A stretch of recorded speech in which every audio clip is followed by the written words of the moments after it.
poezie. Hai încă.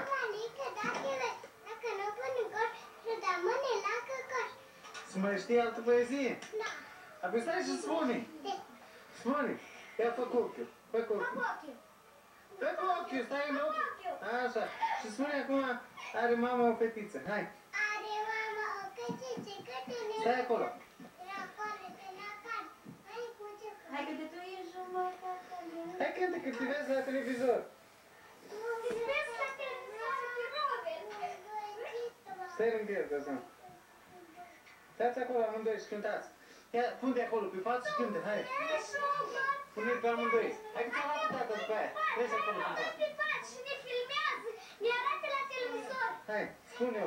Alo, alo, te rog, te rog, te rog. Hai să-l vezi pe Găzan. Stai acolo pe pat, Găzan.